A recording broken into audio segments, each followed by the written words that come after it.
Pemirsa, lantas kira-kira apa yang harus dilakukan pasca indeks harga saham gabungan menyentuh all-time high yang terjadi pada hari Senin kemarin? Sudah tersambung melalui video conference bersama dengan Mas Abdul Haq yang merupakan analis dari stocknow.id. Halo, selamat pagi Mas. Halo, selamat pagi Mbak Prisa. Thank you sudah join ya pada pagi hari ini, Mas Abdul. Kalau kita lihat ya, Ya, IHSG kemarin kan menyentuh rekor tertinggi baru sepanjang masa di 7.466. Tanggapan Anda seperti apa dan melihat perkembangan dari peningkatan indeks harga saham gabungan beberapa waktu terakhir? baik. Untuk pergerakan IHSG sendiri ini cukup impresif ya, bahkan di luar ekspektasi menembus all time high di waktu dekat ini. Nah, kalau misalnya kita review nih perdagangan kemarin, itu IHSG naik 0,47%, yang mana memang secara historikal ketika IHSG sudah menyentuh all time high-nya, IHSG kecenderungan untuk koreksi terlebih dahulu. Tetapi pada perdagangan kemarin itu asing masih mengakumulasi pasar saham Indonesia, yang mana mendongkrak kenaikan dari IHSG sendiri. Adapun ISG pada perdagangan kemarin itu bergerak cukup sideways ketika sesi satu hingga menuju penutupan sesi 2. Dan ketika ISG ingin closing itu ada terjadi gap up yang terjadi di ISG. Yang mana gap up tersebut terjadi karena kenaikan dari saham brand di akhir sesi dan juga ada AMMN dan BBCA sendiri. Kalau kita compare nih perbandingan pergerakan ISG secara year to date itu sudah naik 2,67%. Dan secara weekly di pekan lalu tepatnya, itu ISG sudah naik 2,41%. Di sini terlihat bahwasannya secara year to date dan weekly, di sini weekly lebih kuat dibandingkan secara year to date. Yang mana ISG di sini secara weekly cukup naik signifikan tetapi tidak dapat menyaingi secara year to date. Yang artinya bahwasannya pasar saham Indonesia pada pekan lalu atau secara bulan Agustus itu sangat diminati oleh investor asing maupun domestik lebih tepatnya. Nah, pada perdagangan kemarin saja, asing telah mengakumulasi pasar saham Indonesia itu sebesar 352 miliar rupiah. Dan secara week to date, itu sudah 3,1 triliun rupiah. Tapi yang masih menjadi peninggalan nih dari penurunan ISG yang signifikan di beberapa bulan lalu, itu secara year to date ISG memang masih tercatat net sell ya. Teman-teman, itu di angka 10,1 triliun rupiah.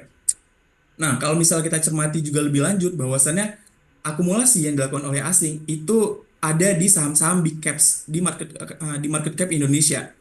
Nah, yang pertama itu ada saham BBCA, BMRI ataupun dari consumer ada AMRT. Itu akumulasinya cukup signifikan bahkan berbanding terbalik dari distribusinya. Yang mana akumulasinya itu di kisaran 900 miliar rupiah serta distribusi asing itu di saham TPIA, TWR ataupun MBMA itu bahkan di bawah 100 miliar rupiah. Ini mengindikasikan bahwasannya pasar saham Indonesia pada beberapa pekan lalu itu sangat menarik di mata para investor asing. Nah, selanjutnya apa yang menyebabkan kenaikan ISG cukup signifikan belakangan ini? Nah, kalau teman-teman perhatikan bahwasannya penguatan rupiah itu sudah terjadi sejak awal Agustus. Nah, kalau misalnya kita tarik secara benang merah, sejak Agustus lalu, rupiah telah terapresiasi sebesar 4,6% ke angka penutupan kemarin itu di 15.466 rupiah per USD. Nah, adapun penyebab rupiah naik itu teman-teman bisa highlight nih, ada 3 poin yang ingin saya sampaikan. Yang pertama itu ada isu resesi Amerika Serikat yang memang pada awal Agustus itu cukup booming karena adanya data NFP yang turun serta unemployment rate atau tingkat pengangguran Amerika yang menyentuh 4,3%. Sehingga ada kekhawatiran akan terjadinya resesi di kala inflasi yang turun atau demand yang cukup rendah di Amerika Serikat. Selanjutnya adalah teman-teman yang perlu highlight adalah GDP Indonesia yang masih stabil nih, growth-nya di angka 5%, atau lebih tepatnya di kuartal 2 2024 itu di 5,05%. Hal ini menjadi gambaran bagi investor melihat stabilitas ekonomi Indonesia yang masih baik saat ini. Serta yang terakhir itu teman-teman bisa highlight adalah neraca dagang Indonesia yang masih tercatat surplus. Walaupun secara month on month itu mengalami penurunan di angka 0,47 miliar US dollar. Seperti itu, Mbak. Oke, jadi indeks harga saham gabungan saat ini dalam tren apa? Untuk secara jangka menengah atau jangka panjangnya itu masih dalam fase uptrend. Jangka pendeknya juga masih sangat strong bullish uptrend seperti itu. Oke, masih strong bullish atau uptrend begitu ya. Sehingga Iya. berarti peluang untuk kembali masuk ke market atau menambah posisi berarti cukup menarik atau disarankan? Nah, untuk teman-teman yang ingin mencermati lebih lanjut terkait dengan bagaimana strategi untuk masuk ke market, teman-teman bisa cari saham-saham defensif atau cari saham-saham yang masih diakumulasi oleh asing. Karena memang di sini kita lihat kenaikan ISG sudah cukup signifikan dan khawatirnya ISG itu akan mengalami koreksi terlebih dahulu nih sebelum melanjutkan kenaikannya. Adapun di sini teman-teman bisa highlight saham-saham seperti yang sudah saya sebutkan tadi, ada saham BBCA, BMRI ataupun AMRT yang masih menjadi top accumulation by foreign, teman-teman. Atau Baik, teman-teman bisa juga highlight secara 1 bulan ke belakang. Seperti baik. itu.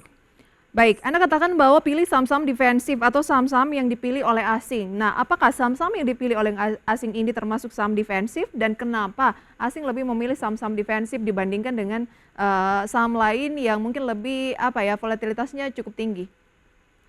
Baik, nah di sini kita harus mencermati terlebih dahulu bahwasannya asing masuk ke pasar saham Indonesia itu untuk mengamankan modalnya dari Amerika Serikat yang terancam resesi. Yang mana juga asing masih menunggu data-data ekonomi penting dari Amerika Serikat yang akan dirilis pada bulan September mendatang. Nah, tentunya asing di sini masuk ke pasar saham Indonesia dengan memilih saham-saham defensif seperti BBCA ataupun sejenisnya Baik, perbankannya. baik. Seperti itu. Nah, kepastian mengenai suku bunga The Fed atau Bank Sentral Amerika Serikat itu kan akan mulai terlihat di Jackson Hole Jumat Ya, akhir pekan benar. ini. Kemudian Ya, nanti pertengahan September itu diperkirakan akan ada penurunan ya paling tidak 25 basis point. ya. Sejauh mana asing akan apa pola dari sifat asing ini kemungkinan akan berubah ketika ada perubahan juga dari keputusan The Fed atau tidak ada perubahan atau misalnya tidak jadi ada penurunan. Kira-kira dampaknya untuk pasar saham Indonesia yang saat ini Anda katakan sedang uptrend, apakah akan berubah?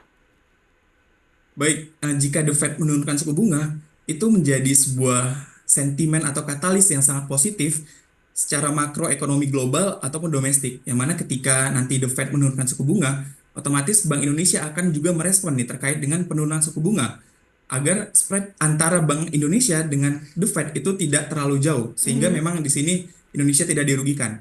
Balik lagi ke pasar saham. Nah, bagaimana asing menyikapi penurunan suku bunga dari Amerika sendiri atau The Fed?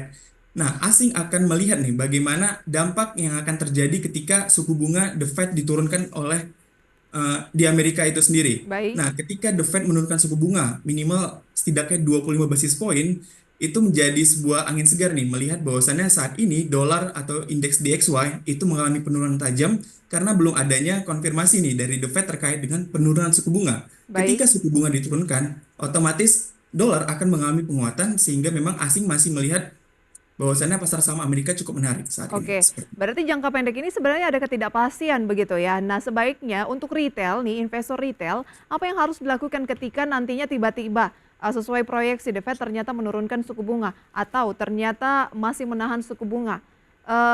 Apakah artinya jangka pendek ini sampai dengan ada kepastian dari The Fed sebaiknya kita waspada terlebih dahulu atau kita sebenarnya bisa melakukan investasi jangka menengah? Baik, Mbak Brisa, untuk terkait dengan pengumuman dari The Fed itu sendiri memang sangat spekulatif dan cukup volatil terjadi dampaknya ke pasar saham, terkhususnya di Indonesia ya tentunya. Nah, di sini teman-teman ketika menunggu data-data ekonomi penting seperti ini, teman-teman bisa mencermati saham-saham yang memang dia kenaikannya belum sangat tinggi. Seperti Mhm. saat ini memang kenaikan untuk saham BBCA kan sudah sangat tinggi, teman-teman. Untuk BMRI juga, apalagi untuk jangka pendek itu belum bisa direkomendasikan saham-saham perbankan yang sudah naik signifikan. Nah, jadi teman-teman bisa pantau nih ke sektor lain. Ada sektor energi yang memang saat ini tidak bergantung terhadap suku bunga. Contohnya saat ini yang cukup apik ada sektor komoditas juga itu ada emas, yang mana emas juga menyentuh all time high-nya lagi dan lagi tentunya sehingga komoditas emas bisa menjadi pilihan alternatif lain bagi teman-teman yang ingin investasi jangka pendek atau menengah. Seperti itu. Oke, lebih aman begitu ya kalau misalnya ingin investasi jangka pendek atau menengah di tengah ketidakpastian dari suku bunga The Fed ini sebaiknya ke emas misalnya. Seperti itu ya? Iya benar Mbak Fisa. Oke, harga emas kan juga sedang berada di level yang tinggi-tingginya gitu ya. Dan kemarin Iya kalau nggak benar. salah Antam, MDKA, kemudian juga ada PSAB, beberapa saham yang terkait dengan emas juga mengalami penguatan. Tapi tidak semuanya menguat jangka 5 hari terakhir atau 1 minggu terakhir itu nggak Iya semuanya benar. mengalami penguatan yang signifikan. Kalau nggak salah yang naik signifikan hanya Antam di sana. Mantap ya. Nah, tanggapan Anda bagaimana? Bagaimana memilah saham-saham yang terkait dengan harga komoditas emas? Baik Mbak Prisa, di sini kan kita akan fokus ke teman-teman yang ingin melakukan investasi jangka pendek atau menengah ya. Teman-teman di sini bisa selain menggunakan matriks atau indikator melihat pergerakan harga emas itu sendiri, teman-teman juga bisa lihat secara teknikal bahwasannya di sini saham-saham yang masih secara teknikal cukup menarik itu masih Antam itu masih menarik sebenarnya, tapi kenaikannya sudah cukup signifikan. Dan di sini teman-teman bisa melirik seperti MDKA ataupun ada nanti rekomendasi dari saya ada Harta seperti itu. Oke, Nah jadi HRTA ya, yang lebih iya ke benar banget. perhiasan tampaknya ya. Iya benar banget. Walaupun memang masih perhiasan tapi ada korelasinya dengan komoditas emas seperti itu. Oke, rekomendasi saham pilihan pemirsa kami hadirkan usai jeda. Tetaplah bersama kami dalam segmen Market Buzz Power Breakfast.